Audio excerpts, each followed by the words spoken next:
जंग तो खत्म हो गई, लेकिन फिलीपींस के लुबंग आइलैंड में हीरो ओनोडा को ये खबर देने वाला कोई नहीं था।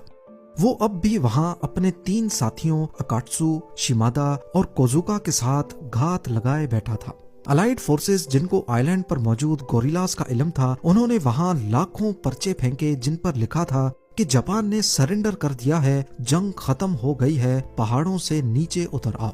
लेकिन ओनोडा ने जब ये पर्चा पढ़ा तो उसको शक हुआ कि शायद ये उसे और उसके साथियों को फंसाने की कोई चाल है, क्योंकि उसे सिखाया गया था कि दुश्मन बहुत चालाक होता है, वो झूठी खबरें फैलाकर आपको गुमराह करने की कोशिश करेगा। ओनोडा के जहन में सिर्फ एक ही बात टिकी थी कि जब तक मेरा कमांडर वापस नहीं आ जाता, मेरी जंग चलती रहेगी। यहाँ से शुरू हुआ वक्त का वो इम्तिहान जिसने इंसानी बर्दाश्त की हदों को तोड़ दिया। अगले कई सालों तक ओनोडा और उसके साथी किसी भूत की तरह इस आइलैंड पर घूमते रहे। उनके पास न सर छुपाने के लिए छत थी और न ही खाने के लिए कोई राशन। सिर्फ जंगल के भीड़ भाड़ वाले दरख्त और गीली जमीन ही उनका घर थी। जिंदा रहने के लिए उन्होंने कच्चे केले, नारियल और कभी कभार मकामी लोगों के खेत से चुराए गए चावल पर गुजारा किया। जब भूख हद से बढ़ जाती थी तो वो जंगल से निकलकर किसी गाय का शिकार करते और उसका गोश्त धूप में सुखाकर महीनों तक चलाते। लेकिन ये सिर्फ सर्वाइवल ही नहीं था। ओनोडा ने लोकल पुलिस और देहाती लोगों को दुश्मन समझकर उन पर कई बार हमले भी किए। अकेली लड़ी जाने वाली इस जंग की कीमत भी बहुत भारी थी। उसके साथी भी अब आहिस्ता आहिस्ता हिम्मत हार रहे थे, पर क्योंकि ओनोडा उनका सीनियर था तो मजबूरन उन्हें उसकी बात माननी पड़ रही थी। आहिस्ता आहिस्ता ओनोडा के साथी एक एक करके उसका साथ छोड़ गए। 1949 में अकाट्सु ने सरेंडर कर दिया। 1954 में शिमादा पुलिस एनकाउंटर में मारा गया और आखिरकार 1972 में अपने आखिरी साथी कोजुका की मौत के बाद हीरो ओनोडा अब इस आइलैंड पर बिल्कुल अकेला रह गया था। लुबंग आइलैंड वैसे भी बहुत कम आबादी वाला आइलैंड है, लेकिन वहाँ के लोकल्स को मालूम था कि आइलैंड के जंगलात में जापानी गोरिल्ला छुपे हुए हैं। ओनोडा उन्हें दुश्मन का साथी समझता था और रात के अंधेरे में उन पर हमले करता था। 29 सालों में ओनोडा और उसके साथियों ने तकरीबन 30 से ज्यादा लोकल लोगों को कत्ल किया और 100 से ज्यादा को जख्मी। आइलैंड की पुलिस ने कई बार उन्हें पकड़ने की कोशिश की, लेकिन ओनोडा की गोरिल्ला ट्रेनिंग इतनी सख्त थी कि वो बार बार गायब हो जाता था। फिलीपींस की गवर्नमेंट ने भी उसे कई बार यकीन दिलाने की कोशिश की कि जंग खत्म हो चुकी है। उन्होंने आसमान से न्यूज़पेपर्स भी गिराए, ओनोडा के घर वालों की चिट्ठियां और तस्वीरें भी फेंकी और यहाँ तक के लाउड स्पीकर पर उसके भाई की आवाज भी सुनाई गई। लेकिन ओनोडा को लगता था कि ये सब दुश्मन की कोई साजिश है। वो अब काफी मशहूर हो चुका था, पर वो किसी को दिखता नहीं था।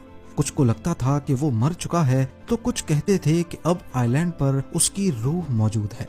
हैरत की बात यह है कि जहां फौजी दस्ते और सर्च मिशंस उसे ढूंढने में नाकाम रहे, वहीं एक 24 साल के जापानीज लड़के नोरियो सुजुकी ने ये काम बिना गोली चलाए कर दिखाया। नोरियो सुजुकी कोई फौजी नहीं था, बल्कि वो सिर्फ एडवेंचर का शौकीन था। उसकी जिंदगी के सिर्फ 3 ही मकसद थे। पहला पांडा देखना, दूसरा येटी देखना और तीसरा हीरो ओनोडा को ढूंढना। वो लुबंग के जंगल में उसे ढूंढने के लिए निकल पड़ा और सिर्फ 4 दिनों में ही उसे ढूंढ निकाला। 20 फरवरी 1974 वाले दिन नोरियो सुजुकी और हीरो ओनोडा का आमना सामना हुआ। पहले तो ओनोडा ने गोली चलाने की कोशिश की, लेकिन सुजुकी ने चीख कर जापानीज में उनका नाम पुकारा और कहा, ओनोडा सैन, एम्परर और जापान के लोग आपके लिए फिक्रमंद हैं।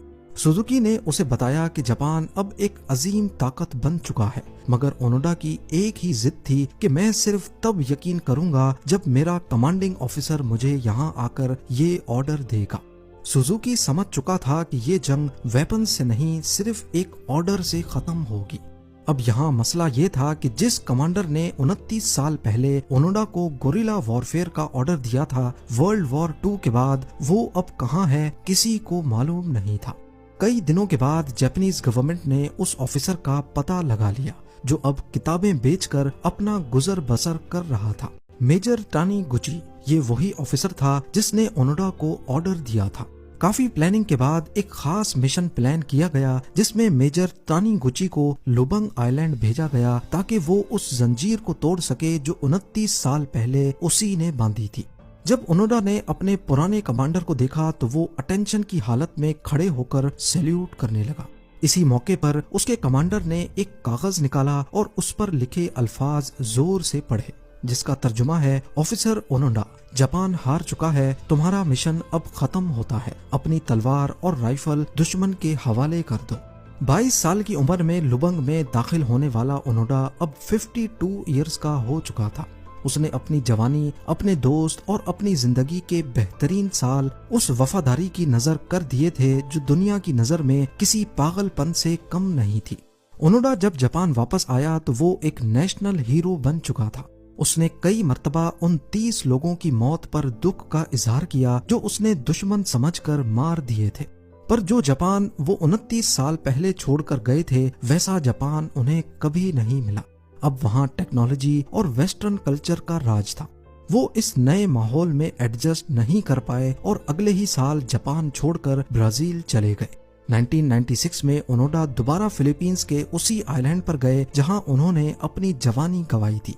उन्होंने वहां के लोकल लोगों को $10,000 डोनेट किए और स्कॉलरशिप फंड भी बनाया ताकि उन लोगों का दर्द कम कर सकें जिनके बड़ों को उन्होंने अनजाने में मार दिया था। अपनी जिंदगी के इस सफर के बारे में उन्होंने कई इंटरव्यूज भी दिए और अपनी किताब में भी खुलकर जिक्र किया। पर उनकी इस कहानी को दुनिया भर में शोहरत तब मिली जब 16 जनवरी 2014 को 91 इयर्स की एज में हीरो ओनोडा हार्ट फेलियर के बायस टोक्यो में दम तोड़ गए। बेशक वर्ल्ड वॉर 2 में जापान को बहुत बुरी शिकस्त का सामना करना पड़ा, लेकिन हीरो ओनोडा शायद वो वाहिद सिपाही थे जिन्होंने ये जंग तो जीत ली, लेकिन वो वक्त की जंग से हार गए।